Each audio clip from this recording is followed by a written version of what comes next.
जय हिंद दोस्तों, मेरा नाम है अतुल और स्वागत है आपका अपने यूट्यूब चैनल अतुल टेक बाजार में। दोस्तों आज के इस वीडियो में मैं एक ऐसे फीचर्स के बारे में बताने वाला हूं जो फीचर्स पहले से ही इंक्लूड है, बट Realme ने इसे थोड़ा बहुत और ज़्यादा ऑप्टिमाइज कर दिया है। और आपको तो पता ही होगा कि Realme कभी कभी अपडेट देता है बट मेंशन नहीं करता, तो यहाँ पे आपको इसके बारे में शायद से ना पता हो, तो मैं आपको इस वीडियो में ये बताने वाला हूँ। तो दोस्तों वीडियो शुरू करने से पहले अगर से आपने चैनल को सब्सक्राइब नहीं किया तो प्लीज़ से कर लीजिएगा, बेल आइकन को भी प्रेस कर लीजिएगा, साथ ही साथ ऑल नोटिफिकेशन के बटन को भी टैप कर दीजिएगा ताकि जब भी वीडियो अपलोड करूँ नोटिफिकेशन आपके पास तुरंत से आ जाए।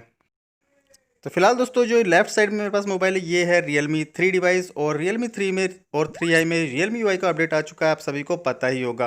बट यहाँ पे दोस्तों एक आपको ऑप्शन देखने को मिल जाता है जो कि आपकी डिमांड थी, उसके हिसाब से Realme ने Realme UI में ये दे दिया है। तो अगर यहाँ पे आप एडिशनल सेटिंग में जाओगे तो स्क्रीन रिकॉर्डिंग वाला ऑप्शन आपको देखने को मिल जाता है। आप अगर ऊपर देखोगे तो सिस्टम साउंड यानी इंटरनल साउंड आप रिकॉर्ड कर सकते हो, और नीचे आपको माइक्रोफोन वाला साउंड दिखाई दे रहा होगा। तो यहाँ पे ये ऑप्शन ऐसा था कि भाई ऊपर वाला ऑन करो तो नीचे वाला ऑटोमेटिकली ऑफ हो जाता था। तो Realme 3 में अभी फ़िलहाल आप देख सकते हो, जैसे ही मैं ऊपर वाला ऑफ करता हूँ तो नीचे वाला ऑन हो जाता है। मीन्स दोनों ही फंक्शन जो है एक साथ वर्क नहीं करते हैं। बट ये है दोस्तों मेरे हाथ में Realme 6 डिवाइस, और यहाँ पे लेटेस्टली एक अपडेट आया है और इस अपडेट में ऐसा कुछ यहाँ पे मेंशन नहीं किया गया है। बट यहाँ पे डायरेक्टली पुश करके मैं अगर साउंड रिकॉर्डिंग वाले सेक्शन में जाता हूँ तो आप यहाँ पे देख सकते हो अभी यहाँ पे ऑफ है नीचे वाला, और ऊपर वाला यहाँ पे ऑन है। तो यहाँ पे दोनों ही चीज़ एक साथ हम नहीं रिकॉर्ड कर सकते। बट अभी यहाँ पे टैप करने के बाद देखो एक मैसेज आया है, यहाँ पे लिखा है कि भाई दोनों ही चीज़ें आप रिकॉर्ड कर सकते हो। बट यहाँ पे अगर आप इंटरनल साउंड रिकॉर्ड के साथ माइक्रोफोन वाला साउंड भी यूज़ करोगे तो थोड़ी सी नॉइस आ सकती है, इसके लिए आप हेडफोन का यूज़ कर लीजिएगा। तो देखिए दोनों ही यहाँ पे फीचर्स ऑन हो गए हैं।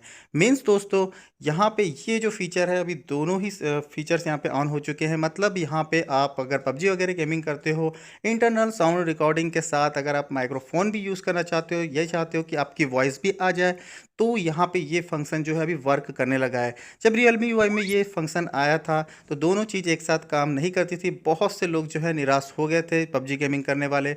और यहाँ पे अब आप देख सकते हो ये Realme 5 डिवाइस है, और Realme 5 डिवाइस में भी यहाँ पे Realme UI का अपडेट आ चुका है, आपको पता ही होगा 5.5S में। तो यहाँ पे इस डिवाइस में भी ये फंक्शन जो है काम करता है या नहीं, ये भी मैं आपको यहाँ पे बता देता हूँ। तो डायरेक्टली हम जो स्क्रीन रिकॉर्डिंग वाला सेक्शन है उसे टैप करके यहाँ पे चले जाते हैं। तो यहाँ पे आप देख सकते हो नीचे वाला जो ऑप्शन है मैं यहाँ पे ऑन करने की कोशिश करता हूँ, और यहाँ पे ये भी ऑन हो गया है। मीन्स Realme 5 और Realme 6 में ये फीचर्स वर्क कर रहा है, बट Realme 3 में नहीं कर रहा है। इसके साथ ही साथ दोस्तों जिन डिवाइसेस को लेटेस्ट अपडेट अभी मिला है मई का, यहाँ पे Realme X2 Pro, X2 और C3 की बात करूँ तो इन सभी डिवाइसेस में ये दोनों फीचर एक साथ वर्क कर रहे हैं। मीन्स यहाँ पे आप इंटरनल साउंड रिकॉर्डिंग के साथ साथ माइक्रोफोन रिकॉर्डिंग भी आसानी से साउंड रिकॉर्ड कर सकते हो। अपना बाहर का साउंड और अंदर का साउंड दोनों ही आप यहाँ पे ले सकते हो। तो अगर दोस्तों आपके पास Realme की और भी कोई डिवाइस है जिसमें यहाँ पे Realme UI का अपडेट मिला हो और लेटेस्ट यहाँ पे अपडेट पोस्ट किया गया हो, तो फटाफट से जाके चेक कर लीजिएगा। ये बहुत ही यूनिक फीचर है दोस्तों, और प्रीमियम डिवाइसेस उसमें ही दिया जाता है। आईफोन वगैरह डिवाइसेस में ये फीचर दिया जाता है जिसमें दोनों ही रिकॉर्डिंग आप एक साथ कर सकते हो। तो फटाफट से जाके चेक करिए, अगर नहीं है तो मुझे कमेंट सेक्शन में जरूर से बताइएगा, हो सकता है नेक्स्ट अपडेट में आपको ये फीचर देखने को मिल जाए। Realme रिगार्डिंग और भी कोई क्वेश्चन आपके माइंड में चल रहे होंगे मुझे कमेंट सेक्शन में जरूर से पूछेगा, या फिर टेलीग्राम ग्रुप को भी आप ज्वाइन कर सकते हो। इस वीडियो में दोस्तों इतना ही। ये वीडियो आपको पसंद आया होगा तो प्लीज़ से मेरे चैनल को लाइक शेयर और सब्सक्राइब करना ना भूलिएगा। तब तक के लिए दोस्तों बोलते रहिए वंदे मातरम।